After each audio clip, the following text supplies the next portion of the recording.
আসসালামু আলাইকুম। আজকে আপনাদের সাথে শেয়ার করব কায়সর বইয়ের ইন্টারমিডিয়েট অ্যাকাউন্টিং আইএফআরএস এডিশনের চ্যাপ্টার 18 রেভিনিউ রিকগনাইজেশন। এটি রেভিনিউ রিকগনাইজেশনের উপরে লেকচার 1। সো লেকচার 1-এ মূলত আমরা আলোচনা করব রেভিনিউ কি, রেভিনিউ রিকগনাইজেশন প্রিন্সিপালটা কি এবং পাঁচটা প্রসেসের মাধ্যমে কিভাবে রেভিনিউ রিকগনাইজ করা হয়। তো প্রথমে জানবো হচ্ছে রেভিনিউ কি। রেভিনিউ বাংলা হচ্ছে আয়, যেটা আমরা ছোটবেলা থেকে অনেকবার শুনেছি। তো রেভিনিউটা আমি যদি একটু এক্সাম্পল দিয়ে বলি, যেমন কোনো গুডস যদি আমি সেল করে থাকি, তো গুডস সেল করলাম, ধরেন যে কোনো টেবিল আমি সেল করলাম, তো টেবিলের দাম ধরেন 10,000 টাকা। এই 10,000 টাকা হচ্ছে রেভিনিউ। আবার ধরেন কোনো সার্ভিস যদি আমি সেল করি, যেমন আমি কোনো একটা কোম্পানি থেকে কোনো সার্ভিস দিচ্ছি, যেমন হতে পারে আহ, কোনো একটা মোবাইল কোম্পানি, তাদের কাছ থেকে আমি কোনো বান্ডেল অফার নিলাম, মানে মিনিট কোনো বান্ডেল নিয়েছি। তো ধরেন যে 100 মিনিট আমি নিলাম, তো 100 মিনিটের বিনিময়ে আমি ধরেন যে 300 টাকা দিলাম, এই 300 টাকাই হচ্ছে ওই কোম্পানির রেভিনিউ। আবার কোনো ডক্টর, তার কাছ থেকে আমি ট্রিটমেন্ট নিলাম, সেই ট্রিটমেন্টের বিনিময়ে তাকে 500 টাকা দিলাম, এই 500 টাকা হচ্ছে রেভিনিউ। আচ্ছা, এবার জানবো হচ্ছে রেভিনিউ রিকগনাইজেশন, এই কনসেপ্ট আসলে কি। রেভিনিউ রিকগনাইজেশন বলছে যে গুডস এবং সার্ভিস যেটা কাস্টমারকে আমরা দেই, কেন দেই, কোনো একটা এক্সপেকটেশন থেকে ডেফিনেটলি আমরা অ্যামাউন্ট এক্সপেক্ট করি। সো সেই যেই অ্যামাউন্ট আমরা রিসিভ করছি বা আমরা এক্সপেক্ট করছি রিসিভ করব, ওই সময় আমরা কি রেভিনিউটাকে রিকগনাইজ করি। অর্থাৎ যখন সার্ভিসটা আমরা দিয়ে দিই, অর্থাৎ গুডসটা আমি দিয়ে দিচ্ছি বা সার্ভিসটা আমি দিয়ে দিচ্ছি, অর্থাৎ আমি পারফরমেন্স করছি, আমি পারফরমেন্স করার বিনিময়ে কাস্টমার আমাকে টাকা দিচ্ছে বা দেবে বলে অঙ্গীকারবদ্ধ হচ্ছে, তখন আমরা ওই যে সার্ভিস বা গুডস আমরা এক্সচেঞ্জ করলাম বা পারফর্ম করলাম, তখন হচ্ছে আমরা রেভিনিউটাকে রিকগনাইজ করি।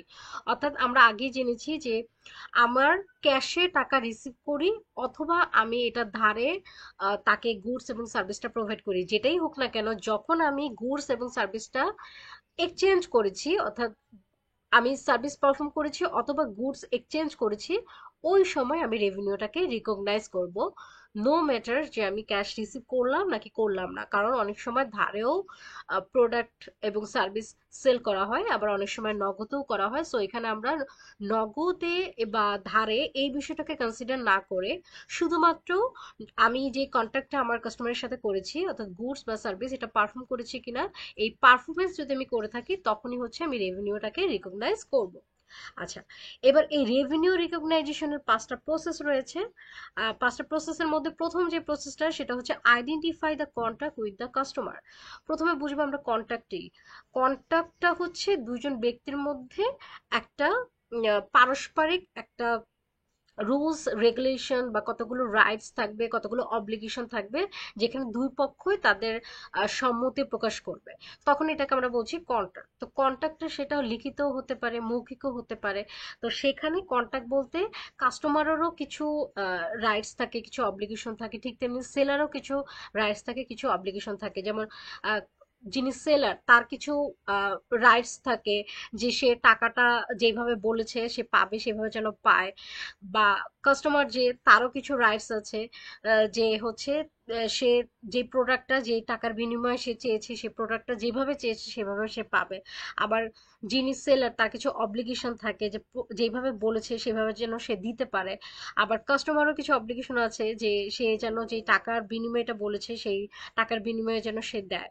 সো কন্ট্রাক্টটা হচ্ছে যে দুই পক্ষেরই কিছু রাইটস এবং অব্লিগেশন থাকে, যেটা দুই পক্ষই সম্মতি প্রকাশ করে। তো সেইটা লিখিতও হতে পারে বা সেটা মৌখিকও হতে পারে। সো এইটা আমাকে আইডেন্টিফাই করতে হবে যে কাস্টমারের সাথে সেলারের কন্ট্যাক্ট আসলে কি ধরনের কন্ট্যাক্ট বা কি কন্ট্যাক্ট হয়েছে। আচ্ছা, এরপরে যেটা সেকেন্ড, যেটা যে identify the separate performance obligation in the contract. একটা কন্ট্রাক্টে বিভিন্ন ধরনের অব্লিগেশন থাকতে পারে, যেটাকে আমাকে আইডেন্টিফাই করতে হবে। যেমন আমি বললাম যে একজন কাস্টমারকে আমি একটা মেশিন প্রোভাইড করব, সেটার দাম 1,00,000 টাকা। সো প্রোভাইড করব তো সেল করব, এইটা যেমন এক ধরনের একটা অব্লিগেশন। আবার আরেকটা অব্লিগেশন হতে পারে যে তাকে আমি ওই মেশিনটা পৌঁছে দিব, এটা একটা অব্লিগেশন। আবার আরেকটা অব্লিগেশন হতে পারে সেই মেশিনটা তার কোম্পানিতে আমি এটা সেট করে দেবো, এটা একটা অব্লিগেশন। আবার আমার এরকম আমি বলতে পারি যে ওই মেশিনটা মেনটেন আমি করব।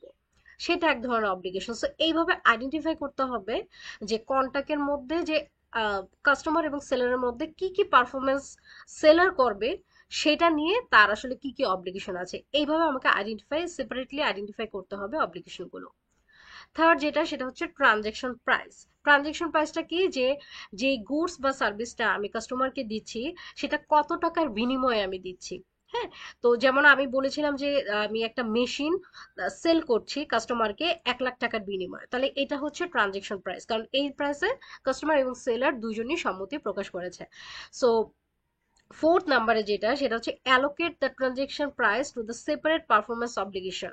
যেমন আমি কিছুক্ষণ আগে কিছু পারফরমেন্স অব্লিগেশনের কথা বললাম, তো সেখানে এটা আলাদা আলাদা করে থাকতে হবে। যেমন হয়তোবা এমন হতে পারে ওই 1 লাখ টাকার মধ্যে শুধুমাত্র আমার যেই মেশিনটা আছে সেটার দাম 60,000 টাকা, বাকি 5,000 টাকা হয়তো বা মেশিনটা নিয়ে যাওয়ার যে অব্লিগেশনটা ছিল সেইটা, অথবা বাকি 10,000 টাকা হয়তো বা তার মেশিনটা আমি সেট আপ করে দেবো সেটার ট্রানজেকশন প্রাইস, অথবা আরেকটা হতে পারে যে তাকে যে আমি মেশিনটা মেনটেন করে দেবো সেই জন্য হয়তো বা 10 লাখ টাকা। তো এইভাবে আসলে কোন পারফরমেন্সের জন্য বা কোন পারফরমেন্স অব্লিগেশনের জন্য আহ, কি প্রাইস, সেটা কিন্তু আমাকে আলাদা আলাদা ভাবে অ্যালোকেট করতে হবে। আর শেষ যেটা, যেটাতে অ্যাকচুয়ালি আমরা আমাদের রেভিনিউটাকে রিকগনাইজ করি, যেটা খুবই খুবই ইম্পর্টেন্ট, সেটা হচ্ছে রেভিনিউ রিকগনাইজ কখন করব, যখন each performance obligation is satisfy, অর্থাৎ প্রত্যেকটা পারফরমেন্স অব্লিগেশন যেটা আমার কন্ট্রাক্টে লেখা আছে সেটা যখন সেই অব্লিগেশনটা যখন স্যাটিসফাইড হবে, অর্থাৎ আমি তাকে বলেছি যে আমি মেশিনটা তাকে সেল করছি, সো মেশিন যখন তাকে আমি ট্রান্সফার করে দিলাম, অর্থাৎ এটার টাইটেলটা, এটার ওনারশিপ যখন কাস্টমারের কাছে পৌঁছে, মানে কাস্টমার কাছে সে নিয়ে নিল, তখন একটা পারফরমেন্স আমার অব্লিগেশন স্যাটিসফাই হলো। আচ্ছা, তারপরে যখন তাকে আমি তার কোম্পানিতে পৌঁছে দিলাম, তখন একটা পারফরমেন্স অব্লিগেশন স্যাটিসফাই হলো, কমপ্লিট হলো। বা তাকে আমি মেশিনটা তার কোম্পানিতে সেট করে দিলাম, তখন একটা পারফরমেন্স অব্লিগেশন স্যাটিসফাই হলো। এরকম প্রতিটা পারফরমেন্স অব্লিগেশন যখন কমপ্লিট হবে, স্যাটিসফাইড হবে, অর্থাৎ বোথ পার্টি স্যাটিসফাই হচ্ছে যে হ্যাঁ পারফরমেন্সটা হয়েছে, অর্থাৎ সেলারের পক্ষ থেকেও তার যেটা কমিটমেন্ট ছিল সে যেভাবে পারফরমেন্সটা করবে, অর্থাৎ এটাই তো আমার দায় বা অব্লিগেশন, এই দায়টা যখন সে করছে প্রপারলি, এবং কাস্টমারও যখন হ্যাঁ আমি এটা পেয়েছি, আমি ওনারশিপটা পেয়েছি বা আমি যেভাবে বলেছি সেটা সেভাবে পেয়েছি, এই পারফরমেন্স অব্লিগেশনটা যখন স্যাটিসফাই হচ্ছে, তখন শুধুমাত্র রেভিনিউ রিকগনাইজ হবে। সো এটা খুবই ইম্পর্টেন্ট যে রেভিনিউ কখন রিকগনাইজ হবে, recognise revenue in the accounting period.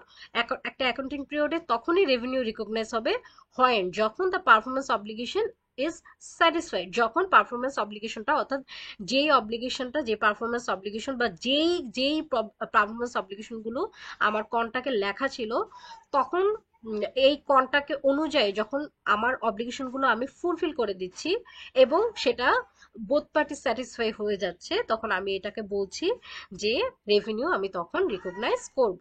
তো আশা করছি আজকের ভিডিওটি আপনাদের ভালো লেগেছে। সকলকে অনেক ধন্যবাদ।